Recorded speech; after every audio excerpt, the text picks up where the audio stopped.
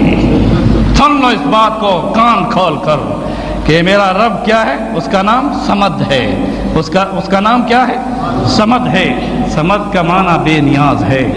جب ایمان کی نعمت دینے پہ آتا ہے تو بلال کو نواز دیتا ہے، ایمان کی نعمت دینے پہ آتا ہے صہیب کو نواز دیتا ہے، ایمان کی نعمت دینے پہ آتا ہے تو سلمان کو فارس سے بھیج کر نواز دیتا ہے۔ میرے دوستو، کوئی ابو ہریرہ ہے تو یمن کے ہیں، کوئی کہاں کا ہے، کوئی کس علاقے کا ہے، جب ایمان کے ساتھ رسول اللہ کے ساتھ وابستہ ہو جاتے ہیں تو میرے دوستو انہیں دنیا میں رضا کا سرٹیفکیٹ اور جنت کا فیصلہ سنا دیا جاتا ہے، اور اگر خونی رشتے میں سکا چچا بھی ہو اور ایمان سے خارج ہے تو جہنم رسید کر دیا جاتا ہے۔ اس لیے اس ایمان کی نعمت کو معمولی مت سمجھو، محبت کا زاویہ اپنی انداز سے مت رکھو۔ جو ہمارے رب نے جو جس طرح سے اس میں فاصلے رکھے ہیں اس کے مطابق اس کو ہم نے جوڑنا ہوگا۔ محبت اس کا نام نہیں کہ سیرت منائی جائے، محبت اس کا نام ہے کہ سیرت اپنائی جائے۔ محبت اس کا نام نہیں کہ رسول اللہ صلی اللہ علیہ وسلم کی سیرت سے صرف ہمیں آگاہی حاصل ہو جائے۔ جانتے تھے تو ابو جہل بھی جانتا تھا، جاننا نہیں ماننے کا نام سیرت ہے۔ آؤ میں یہ آپ سے عہد لیتا ہوں، ہاتھ اٹھا کے کہو کہ ہم جس اعلیٰ و افضل نبی کے امتی ہیں اس نبی کو نہ صرف نبی اور آخری رسول مانتے ہیں۔ میرے دوست اور بزرگوں، بات کرتے ہیں جناب محبت کرتے ہیں محبت کی، پھر نماز نہیں، روزہ نہیں، حج نہیں، زکوٰۃ نہیں، احکامات پر عمل نہیں، گھروں میں اوریانی ہے، بازاروں میں فحاشی ہے، وہاں زبان حق نہیں بولتی۔ میرے رسول صلی اللہ علیہ وسلم، ہمارے پیارے رسول صلی اللہ علیہ وسلم کا کیا مقام تھا؟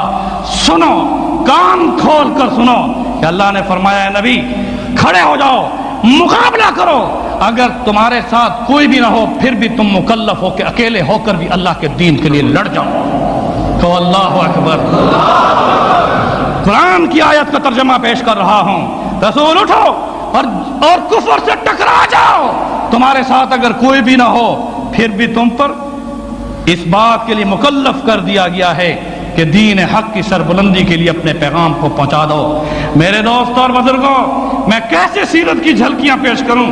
ایک طرف سے رسول اللہ صلی اللہ علیہ وسلم کی سیرت میں، آپ کی تعریف میں، یعنی اتنا موضوع ہے لمبا کہ انشاءاللہ بیان کرتا رہوں گا، لیکن تعریف سننے کے بعد ہم نے بار بار یہ دل میں عہد کرنا ہے کہ جس نبی کو ایمان کی نگاہ سے صحابہ نے دیکھا تھا، پھر گھر چھوڑ دیا تھا، اولاد چھوڑ دی تھی، ماں باپ کو چھوڑ دیا تھا، بیوی بچوں کو چھوڑ دیا تھا، اگر وہ مکہ سے ہجرت کر کے اس نبی کے نورانی چہرے کو دیکھ کر ایمان لا کر اپنی وفات یہ دکھا رہے ہیں تو میرے دوستو وہ نبی بڑا وفادار ہے جس نے کہا، فرمایا کہ جنہوں نے مجھے نہیں دیکھا مگر میرے اوپر ایمان لائے اور میرے دین کے لیے کٹ مریں گے، قیامت کے دن میں اپنے ہاتھ سے انہیں حوض کوثر عطا فرماؤں گا۔ پھر ہم نے یاد کرنا ہوگا کہ صحابہ کی ان اوصاف کو اپنی زندگیوں میں پیدا کر۔ میرے دوست اور بزرگوں، حضور کے ناموں کی بات کروں، حضور نے فرمایا میرا نام محمد بھی ہے، کائنات ارض پر آپ کا نام کیا ہے؟ محمد ہے، کہو محمد الرسول اللہ۔ اللہ نے 4 مرتبہ قرآن میں محمد صلی اللہ علیہ وسلم کے نام مبارک کے ساتھ 4 بار فرمایا، ما کان محمد ابا احد من رجالکم ولکن رسول اللہ وخاتم النبیین۔ اللہ نے فرمایا وما محمد الا رسول، پھر دوسری جگہ فرمایا کہو محمد الرسول اللہ۔ اس طرح سے فرمایا سورۃ محمد اٹھاؤ جس میں اللہ نے فرمایا کہ ہم نے آپ پر قرآن کو نازل کیا اور آپ حق اور سچ رسول بنا کر بھیجے گئے۔ میرے دوستو، کائنات ارض میں آپ کا نام محمد ہے، اور محمد کے معنی یہ ہیں کہ رب عرش پہ جن کی تعریف کرے، کائنات میں سب مخلوق جس کی تعریف کرے اس کا نام محمد ہے، اور احمد کہو صلی اللہ علیہ وسلم۔ گزشتہ کتابوں میں تورات کے اندر، انجیل کے اندر اللہ نے ہمارے پیارے رسول صلی اللہ علیہ وسلم کا نام احمد لیا ہے۔ یہاں ایک خوبصورت بات کرتا ہوں، آؤ لغت عربی کو اٹھاؤ۔ احمد کا معنی ہے جو رب کی تعریف کرے۔ احمد کا معنی ہے جو رب کی تعریف کرے۔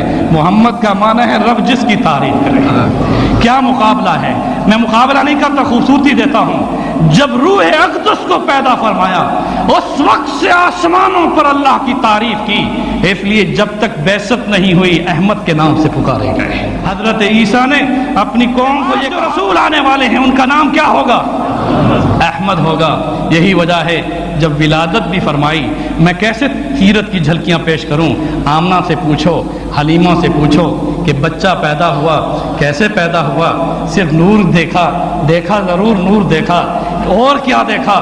لب ہل رہے ہیں، کان لگائے تو زبان کہہ رہی ہے لا الہ الا اللہ۔ کہو لا الہ، الحمدللہ کثیرا، کہو الحمدللہ کثیرا، وسبحان اللہ بکرۃ واصیلا، اللہ اکبر کبیرا، لا الہ الا اللہ، قدوس قدوسا۔ حضرت حلیمہ کی یہ روایت ہے، جب لب ہلتے تھے، کان لگاتی تھی تو کبھی کہہ رہے ہوتے تھے اللہ اکبر کبیرا، کہو اللہ اکبر کبیرا، تو پھر لگاتی تھی تو زبان ہلتی ہوئی یہ کہہ رہی ہوتی تھی سبحان اللہ بکرۃ واصیلا۔ پھر جب لب ہلتے تھے، کان لگاتی تھی، فرما رہے ہوتے تھے الحمدللہ کثیرا۔ پھر جب کان لگاتی تھی تو وہ پیغام ہوتا تھا جو صفا کی چوٹی پہ ہمارے رسول نے دیا تھا۔ جب یہ بعثت ہو گئی، پھر اس وقت آپ نے قوم کو کس نعرے سے بلایا؟ کہو لا الہ۔ ایمان کی تازگی اسی میں آتی ہے۔ رسول اللہ کی تعریف کر رہے ہیں، رسول اکرم صلی اللہ علیہ وسلم اللہ کی حمد کر رہے ہیں، اس لیے بعثت تک آپ کا نام کیا تھا؟ احمد کے ساتھ پکارا گیا۔ جب بعثت سے نماز دیا گیا، 40 سال کی عمر میں غار حرا میں جب نبوت کا تاج پہنا دیا گیا تو قرآن میں آیت نازل ہوئی محمد الرسول اللہ، کہو محمد الرسول اللہ۔ میرے دوستو، اب احمد اور محمد میں کیا خوبصورتی ہے۔ قیامت کے دن بھی یہی منظر ہوگا، جیسے اس دنیا میں آتے وقت یہ منظر ہے کہ عالم ارواح سے لے کر اپنی پیدائش اور ولادت کے بعد تک کس کی تعریف کر رہے تھے؟ روح کس کی تعریف کر رہی تھی؟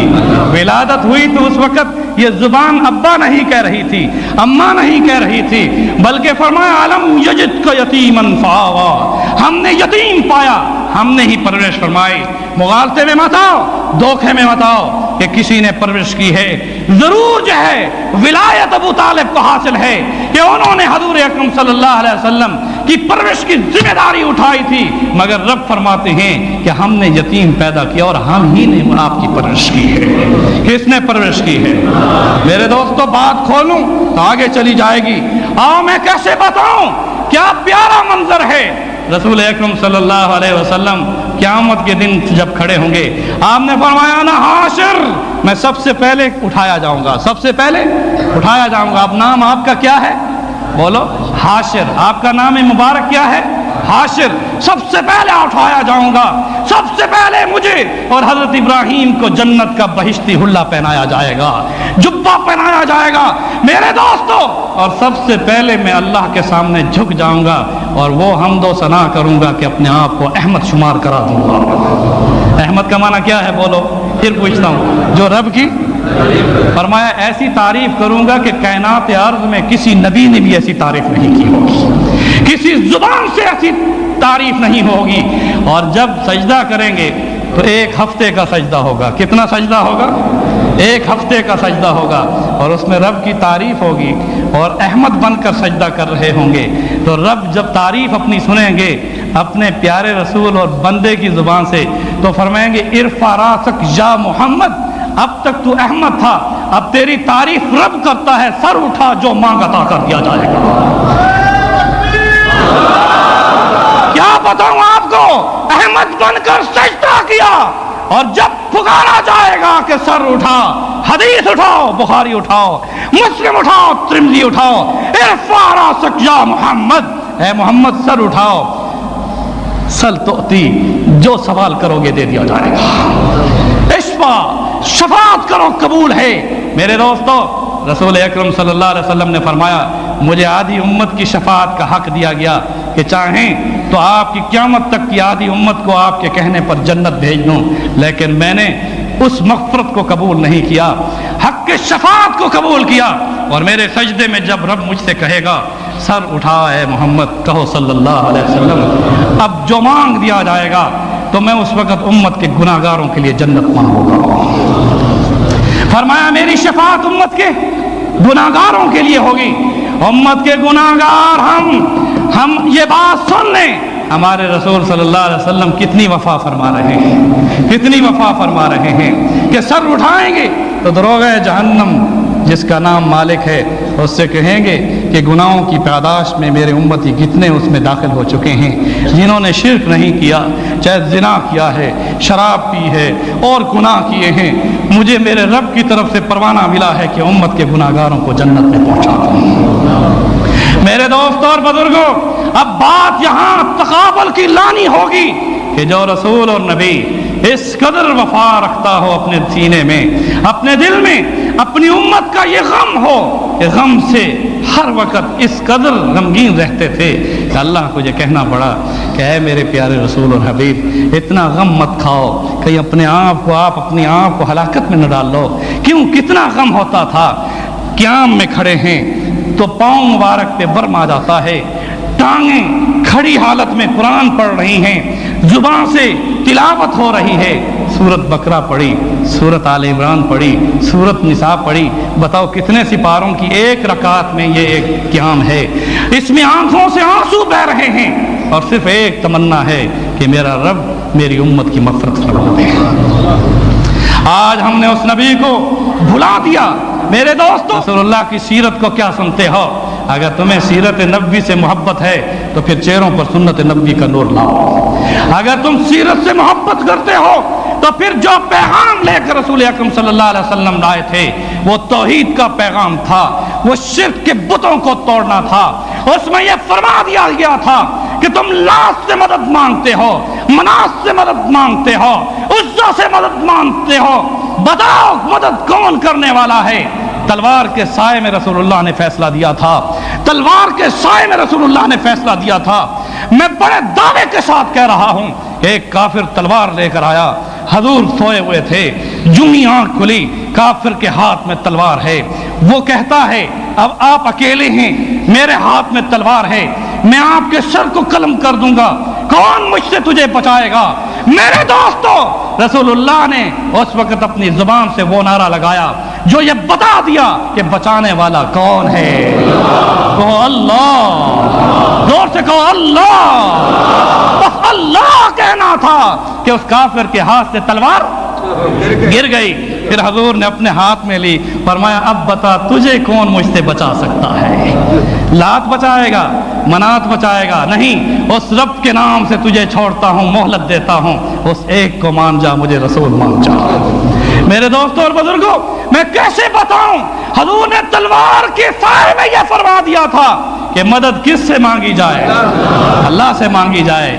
آج ذرا تکلیف ہوتی ہے، علی کی مدد مانگی جاتی ہے، رسول کی مدد مانگی جاتی ہے۔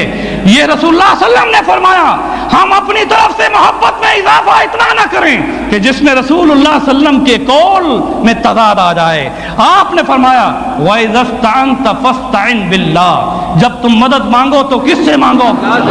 یہ حکم کیا یا اپنے بارے میں بتایا؟ بتاؤ، حکم کر دیا اے امت رسول، جب تم پر کوئی وقت آئے، بیماری میں، افلاس میں، جنگ میں، جہاد میں، خوف میں، اس وقت اس تکلیف میں کس کو پکارو؟